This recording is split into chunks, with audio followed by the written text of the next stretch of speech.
Letting myself out the window, I secreted myself in the trees. From my vantage point, the brightly lit house stood out like a lonely TV in a dark room. Bella appeared, framed in the window as she plucked something from the refrigerator. "Can I make you some eggs, Dad?" "I already ate," he said gruffly, clinging to his anger. His resolve wavered when Bella refilled his coffee cup, unbidden. He wanted to tell her how much he loved her, how much he missed her, but took a sip of the hot liquid instead. Protection took precedent over affection this morning. Bella finished cooking and sat across from him, attacking her eggs with enthusiasm. "Hungry today, huh?" Charlie asked. "She hasn't eaten like this in months." "Yeah," she answered through a mouthful. He watched her eat in silence, his fury coming to a head when he realized her gusto was rooted in my return. Bella polished off the last of her breakfast and went to work on the stack of dishes next to the sink. With each plate and bowl, she chewed her lip a little harder. She looked outside, at the trees to my left, and took a deep breath. Did she suspect I was here? Donning the blank look she had mastered in my absence, she said, "I'll stop by the market on my way home, okay? Is there anything you'd like for dinner tonight?" Deciding it was time to lay down the law, Charlie rose, pushing his chair back with a screech. "Whatever is fine. You can give me a list before you go to school. I'll grab what you need on my way home."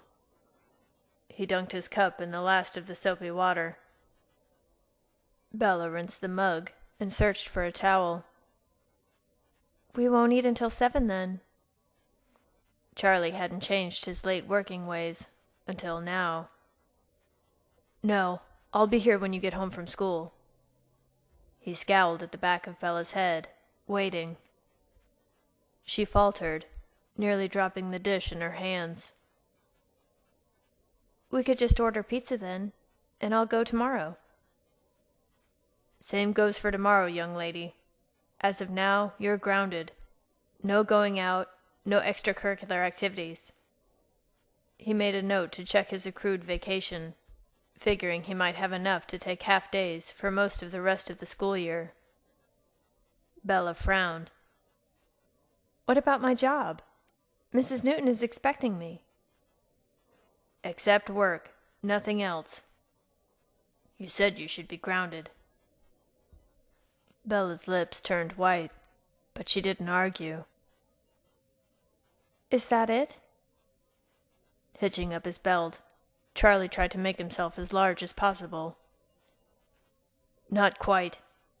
Edward will not be allowed in this house without appropriate supervision. If I'm not here, he's not here." The thrice-dried dish crashed to the counter as his punishment finally hit home. "That's idiotic. Are you going to take off work early every day? You can't even trust me for a couple hours?" She stopped. Through Charlie's eyes, I saw her blanch. He didn't have to remind her that he'd only been gone a few hours the last time she'd disappeared. Sitting back down heavily, Charlie looked at his daughter. "What else can I do, Bella? You literally disappeared. I couldn't find any trace of you or the Cullens. Nothing. On top of coming back nearly unconscious, you tell me you've been jumping off cliffs when you are here." Helplessness filled his frustrated memories. Was she like this with Renee, and I just missed it? "Where were you anyway?" Gritting her teeth, she refused to face him. "I told you, somewhere in L.A. I'm not really sure where." She buried her face in the cabinet, loudly stacking plates. "He couldn't bother with a simple phone call?" Bella sighed, hissing like a flat tire. "He did call, Dad. Jacob talked to him."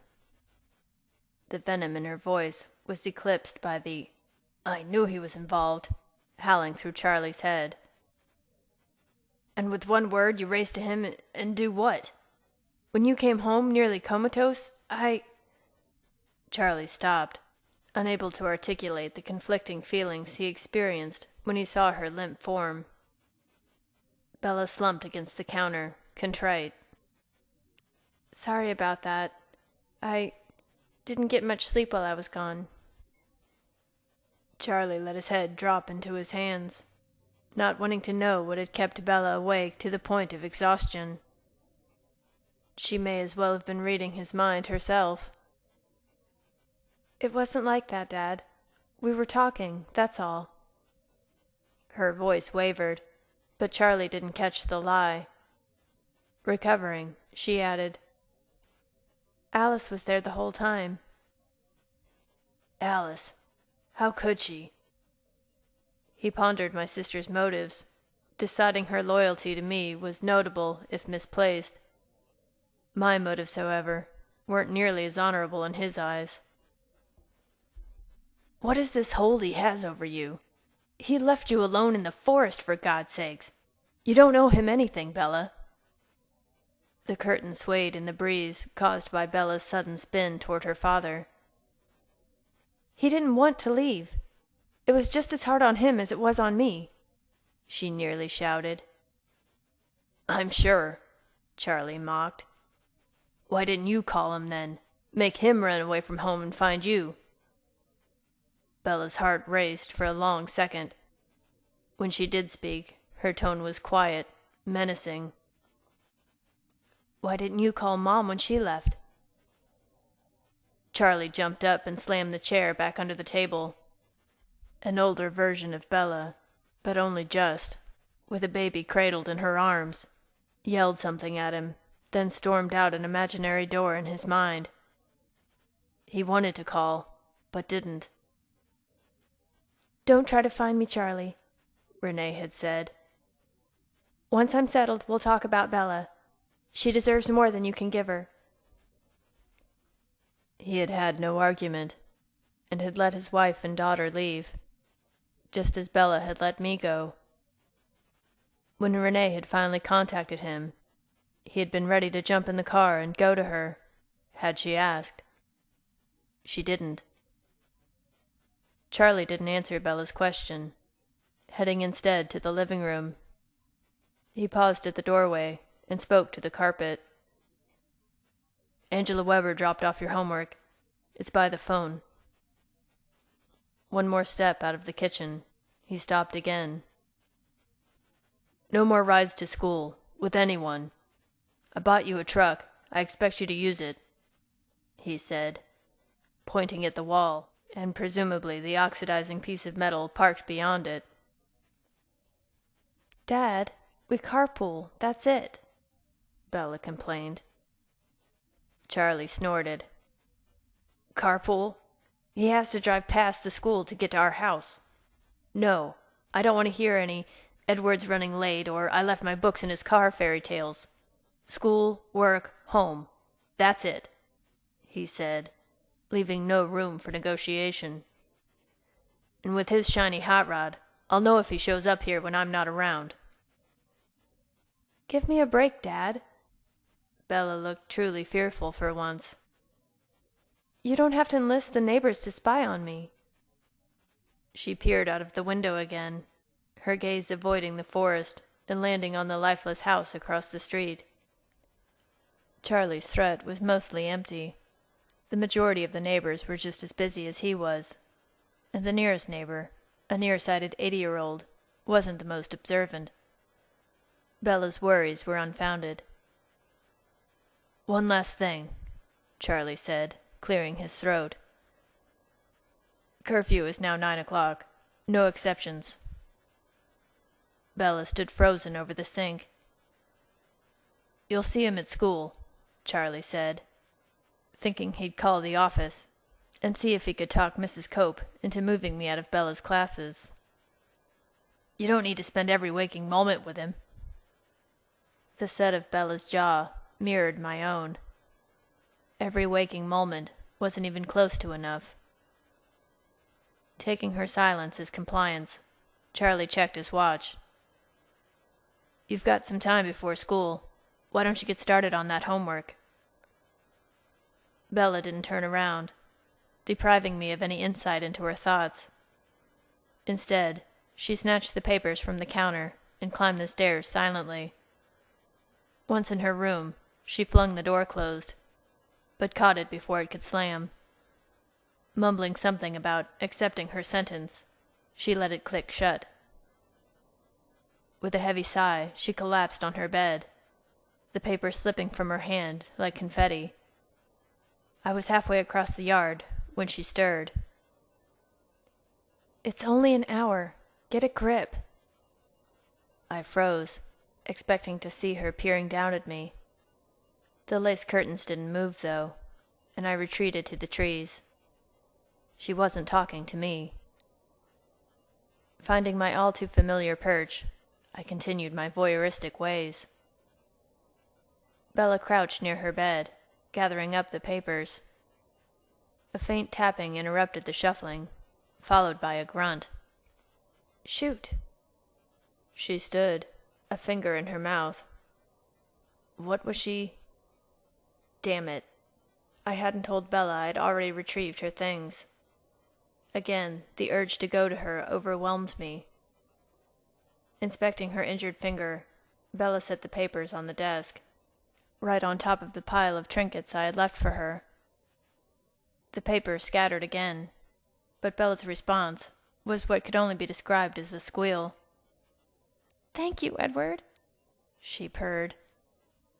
She flipped through the photos first, selecting one before setting the packet aside.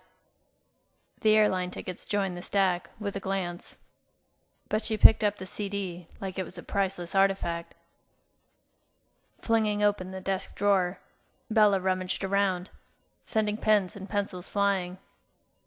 Extracting her CD player, she quickly inserted the unlabeled disc and mashed the earphones onto her head. Sitting stock still, she closed her eyes. Her placid expression lasted only a half a second. She stabbed the CD player again, then shook it. "You have to be kidding me," she sneered, flipping the device over and opening the battery compartment. "This really is punishment." She put the defective batteries on the desk next to the inoperative player, and with a resigned sigh picked up her math book. Bella spent the rest of the time before school scowling over her homework and pounding out a disjointed cadence with her pencil. The sun rose, illuminating her tiny room, but she didn't notice. It wasn't until her father knocked that she looked up. She followed him out the door, and without acknowledging Charlie's "See you after school," jumped in her truck and roared down the street. I met up with Alice a few blocks away, where the forest touched the road. It took little effort to intercept Bella's route to school. Chipper as ever, my sister prattled on about how she planned to get back into Charlie's good graces with some sort of dessert found at the diner. "It used to be Bella's favorite, too. Oh, but she won't eat it, though. I wonder why." Seeing Bella's obstinate glare and Alice's view of the upcoming afternoon, I wondered if the taste of the violet goo had anything to do with her refusal. The recipient of the glare wasn't included in the vision, but I suspected it was Charlie. "I wouldn't know, Alice," I mumbled. Pushing Alice's speculation aside, I picked through the mundane thoughts of the drivers along the highway. Locating the side of a rusted red tailgate, I concentrated on the view through the eyes of the mother in the minivan behind Bella. The light a half-mile away changed, and I pulled out just as the ancient truck came into view. Alice snickered, watching my always white knuckles strain, as I coasted and waited for Bella to catch up. "You're so impatient." "Hush," I scolded. Our arrival in the parking lot of Forks High was so predictable it was almost comical. The double-takes and mental stutterings rolled out from us like a stream being forded. "Is that the Cullens?" What are they doing here? Are they visiting? Then came the speculation. From the eerily accurate, "Look at him, returning to the scene of the crime," to the absurd, "If he were a girl, I'd guess he had gone to give birth." Before I could contain the torrent of inconsequential thought, Jessica Stanley's busybody commentary bobbed like a cork above the din. "So it's true. They are back." She regarded Bella's growing smile as she pulled into the spot next to us. "And with Bella in tow, ready with her 'I'm so shy' act, to be sure." Her petty jealousy hadn't waned in my absence. Rudely, she continued to stare as I met Bella on the sidewalk and slid her backpack over my shoulder. "Hi," Bella said, giving Alice a quick hug before wrapping an arm around my waist. "Wow, she's all over him. I wouldn't jump back into his arms after he dumped me. And look at him, all white knight with a backpack. Codependent much?" Just as I was about to glare in Jessica's direction, Alice poked me in the ribs. "Don't encourage her." "Esme said we need to pick up passes first," she said, starting toward the office. Bella suddenly tensed, and I easily guessed the reason. "Do you want me to write a note for you?" I had seen enough of Charlie's scrawl to do a decent imitation. "No, it's okay. It'll be an unexcused absence in any case, so I guess it doesn't matter," Bella said with a sigh. "A couple of days off won't make any difference on your applications," Alice assured her as we walked toward the office. With a nonchalant shrug, Bella took a keen interest in the concrete and promptly stumbled. "Shoot," she said too quickly. Suspecting there was more than klutziness in her loss of balance, I asked, "Where have you applied so far?" She timidly waved at a passing car. Eric York mechanically returned the gesture, his face pressed against the glass. "The Cones are back?" "Have you applied anywhere?" I asked, holding the door for Bella. No matter what she said, I already knew the answer. "I have some applications," she said. The guilt written on her face told me they were blank, wherever they were. Suddenly her expression changed, and she rose to her toes. Her hot breath sent a shiver through me as she whispered in my ear, "It doesn't really matter now, does it?" "Bella," I groaned. She had so much to live for, including college. Hadn't Charlie said anything? Taking my hand, she closed the subject with an overly friendly, "Good morning, Miss Cope." "Good morning, Bella. You're looking well. Do you have a note for me?" Mrs. Cope's gaze didn't linger on her long. "And welcome back to you two." What I wouldn't do to be a teenager again, she thought. Bella shook her head. "Note? I forgot to get one." "I can't let you back to class without some kind of explanation from your parent about your absence, Bella. It's school policy. Charlie said you were sick yesterday. What if you're contagious?" "I was out of town and got back late, that's all," Bella said. "Can I bring a note tomorrow?" Alice was about to intervene, but then saw I'd have more success. "Mrs. Cope," I said, leaning over the counter toward the aging secretary. "Surely Chief Swan let you know that Bella would be out. He's at the police station right now. Couldn't you just call him?" She said, her pulse racing. "I'm not really supposed to." I unleashed the full force of my golden gaze on her, exhaling slowly. "Please, just this once. It was my fault Bella was absent. She shouldn't be penalized for that." Your fault?" Perfect, Alice thought. "It was both of ours, actually. Bella was helping us with the move. You know how tedious that is. It took longer than any of us realized." "Oh, all right," Mrs. Cope said, still stuck in a trance-like state. "So Bella can go to class?" I verified. Mrs. Cope licked her lips, then shook herself. "Yes, of course." Turning to Bella, she cleared her throat. "But only this once. Next time you must have a written excuse." Charlie did report her absence. I shouldn't bother him again.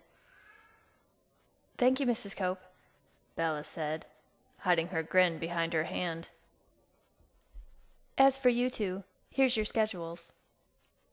Mrs. Cope bustled around the office, and in a fluttering of papers, selected 2 sheets and set them on the counter. "I think they're the same as they were in September, except this semester, Edward, you'll be assigned to Mrs. Golf's class 6th period." She fingered the fake flowers that doubled as pens next to the visitor's log. "Unless you'd like to help me here in the office." "He's 18. A little ogling isn't illegal." "No, thank you. Mrs. Golf will be fine." I'd much rather spend an hour grading Spanish vocabulary quizzes with a happily married woman than the lonely secretary. I'd be able to get a jump on Bella's college applications, too. If I could convince her to wait a year or 2. Weddings took time to plan, I thought coyly. She'd excel in philosophy and literature. And humanities, I smirked. The bell rang, and I closed the door on Mrs. Cope and her less than flattering fantasies. "Be nice to the humans," Alice reminded me. "See you at lunch, Bella." She touched Bella's shoulder before pirouetting her way to government. Walking across campus, we garnered more curious looks and jealous whispers.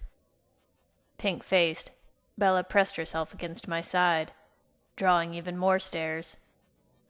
A few, including the ever-gracious Angela, were more complimentary, noting the beauty of Bella's seldom-seen blush.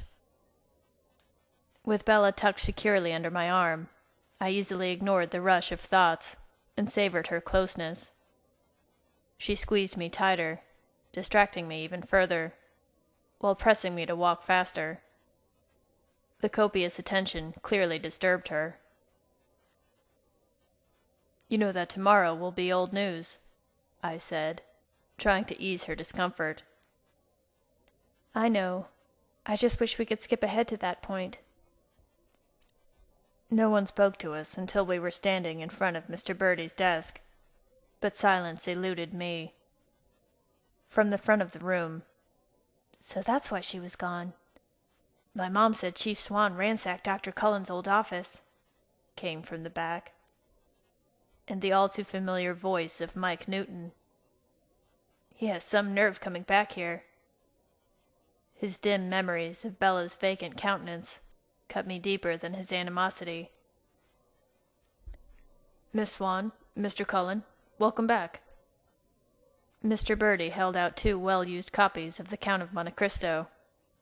Carlyle's original French printings from the 1840s were in better shape.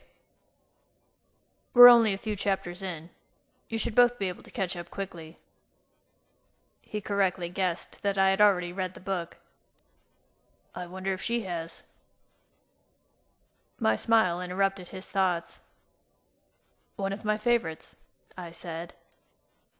I looked down at Bella as I uttered the final words of the tome. All human wisdom is summed up in 2 words: wait and hope. Bella looked down at her book, but couldn't hide the smile that made her cheeks rise. "Very good, Mr. Cullen.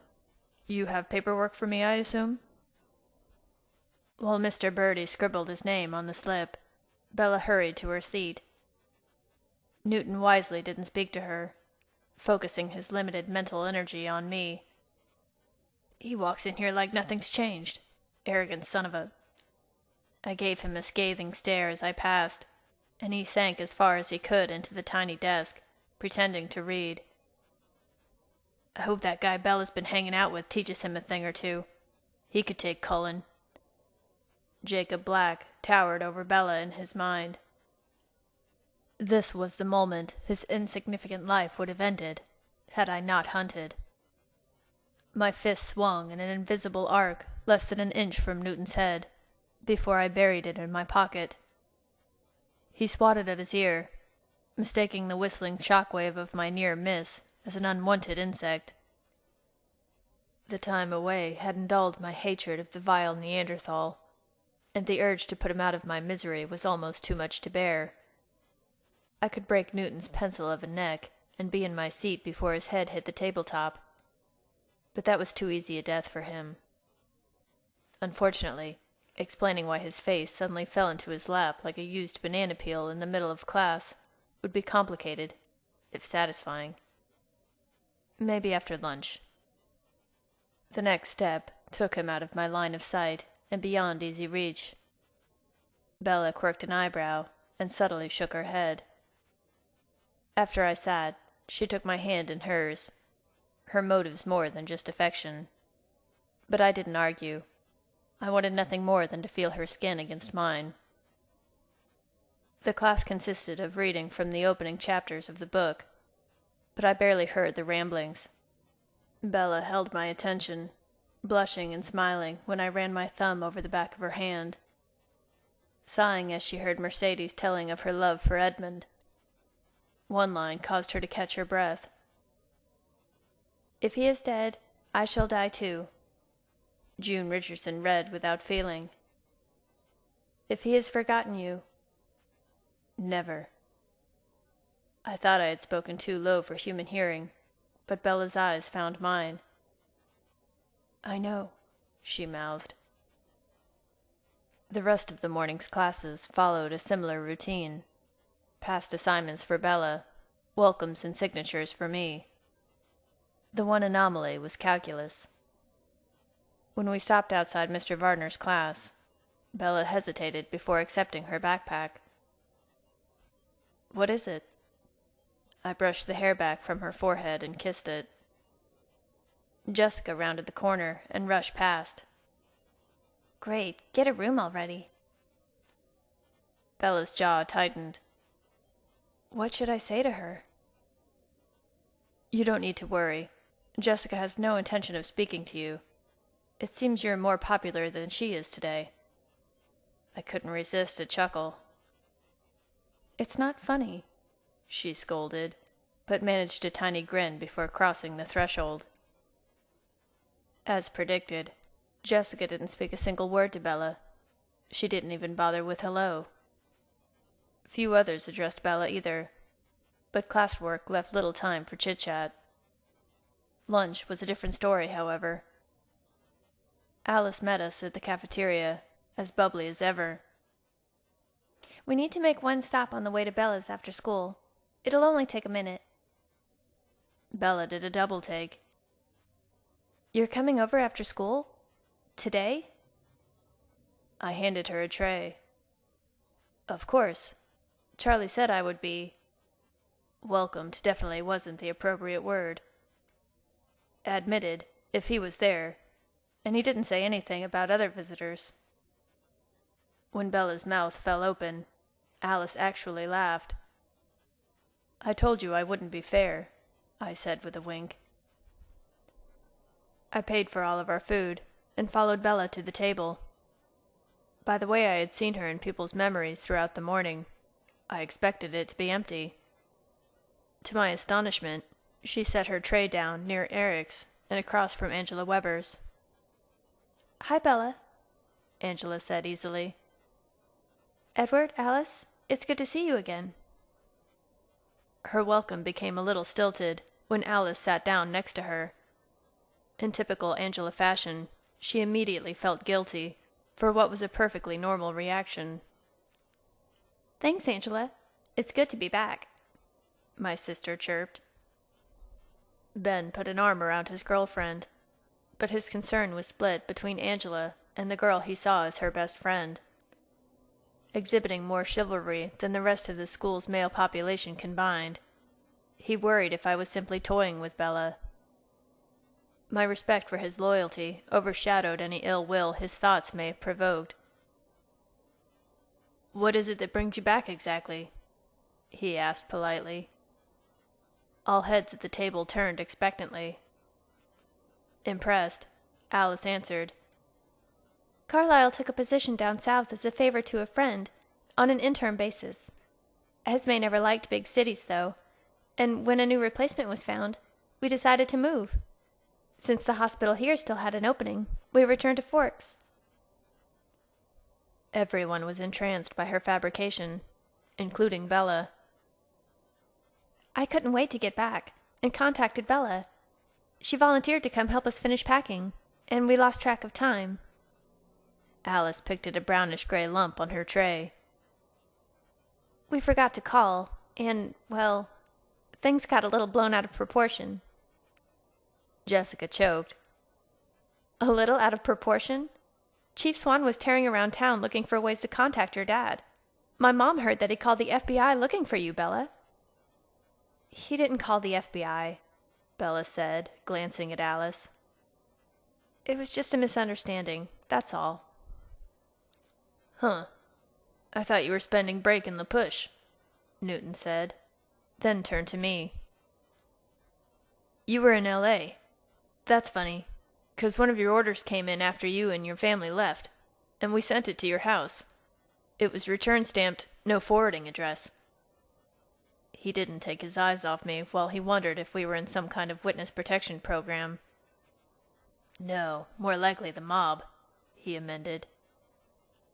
Bella played with her drink, clearly uneasy. The U.S. postal system has never been known for its dependability. I caught his gaze, his disbelief evident. Your phone number didn't work either. I shrugged. We received a deal if we bundled our utilities together, including cell service. One question ricocheted like a pinball from one disbelieving mind to the next. It was Tyler who voiced it. Why didn't you stay in touch with Bella? If you weren't staying... Where were you again? L.A. Look, guys. Bella started, but I put my hand over hers. Lauren rolled her eyes and left, followed by Jessica. Who cares? She mumbled. No one else even looked her way. In contrast, Angela astutely interpreted the regret resounding in my eyes. Look at his face. He missed her while he was gone. A lot. I carefully worded my answer. We didn't think we were coming back. It wouldn't be fair to lead Bella on from hundreds of miles away, would it? Alice remembered visions she had seen of me staring at my phone, fighting the urge to call Bella. Edward was miserable the whole time. That's the other reason we came back.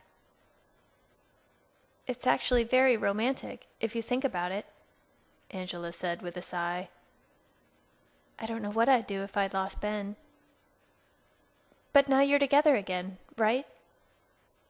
Bella's face glowed with happiness. Definitely. By the end of the school day, the questions had died down, and some sense of normalcy did seem obtainable, at school anyway.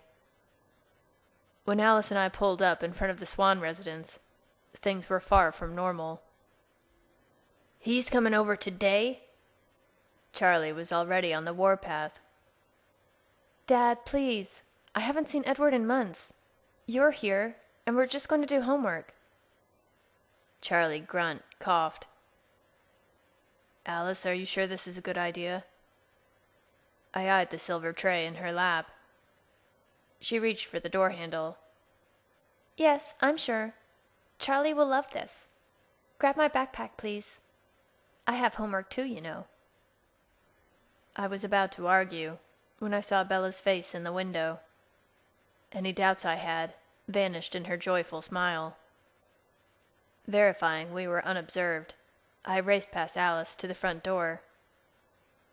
Just a little anxious? She teased. Bella opened the door, her eyes sparkling. Hey. Hey yourself. She tugged my jacket, pulling me down and capturing my lips. It's only been 17 minutes, Bella. Alice said behind me. Releasing me with one last peck, Bella sighed. What's your point, Alice? With my hand securely in hers, she invited us in. Charlie heaved himself out of his chair. I think the kitchen would be the best place for you to work, Bella, he said, his eyes never leaving mine. His thoughts weren't words, just pure, unadulterated hatred. Dad. No problem, I interrupted. Hi, Charlie. Alice stepped in front of me, her shoulders rounded and her face drawn. She held out the steaming tray. Thanks. What are you doing here, Alice? Charlie started to take the dish, recoiling when he touched the aluminum. This is hot. Oh, sorry. I'll put it there. Don't, Edward, Alice warned when I reached for the tray. Like a drum major, Alice led our parade into the tiny kitchen.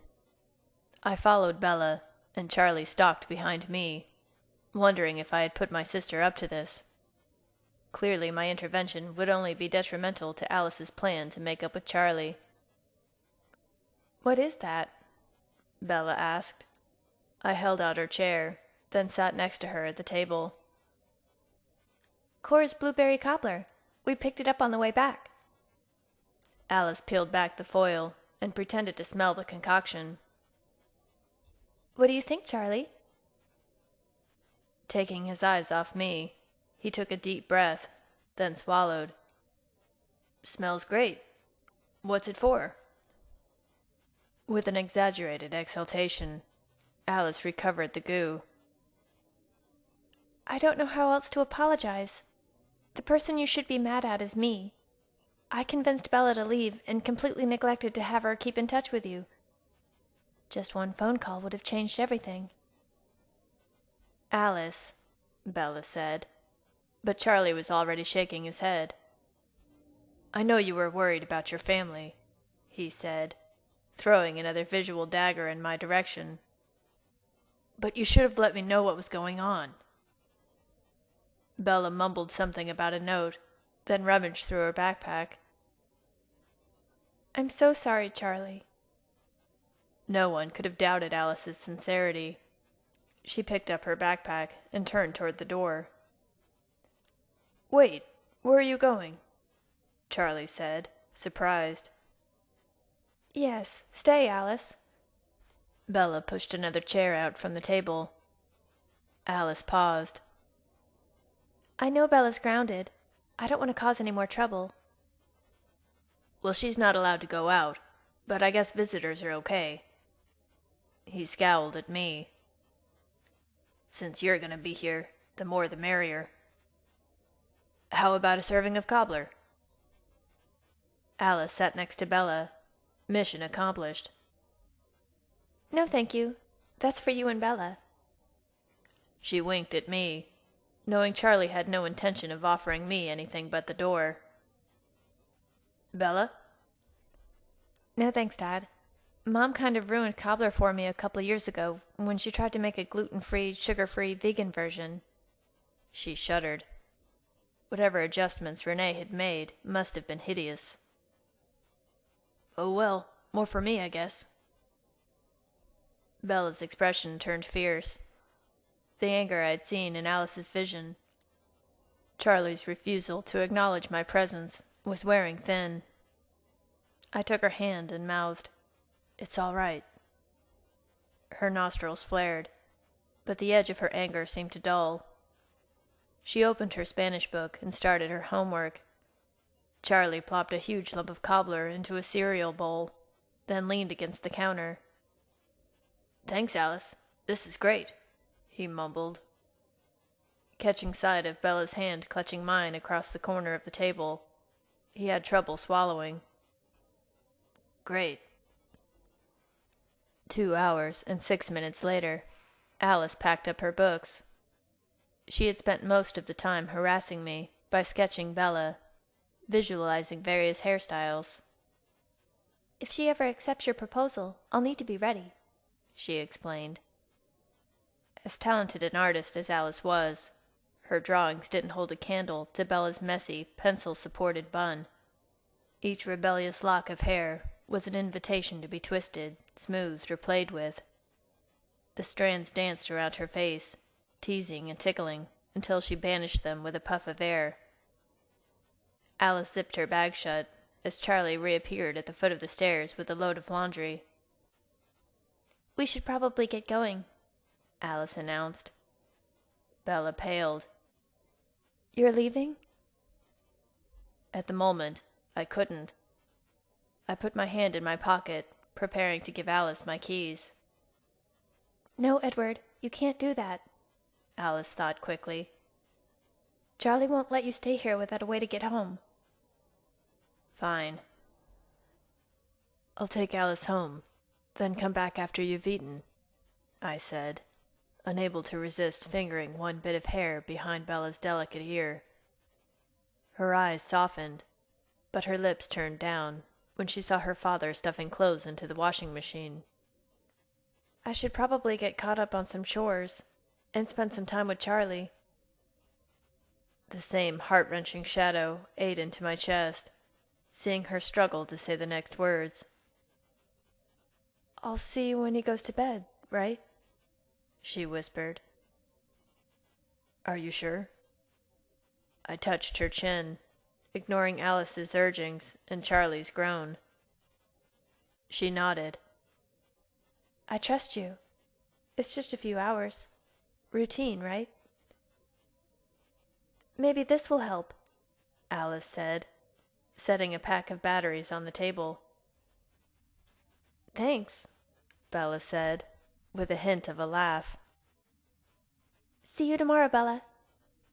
Alice tugged me toward the door. "She and Charlie need to heal." I gave her a disbelieving frown. "They won't fight." She paused, staring at nothing. A calm Bella appeared, sitting on the couch, watching TV. Bella smiled easily, and Charlie laughed. "And you have to give her the chance to trust you." Thankfully, she didn't show me how hard that was going to be for Bella.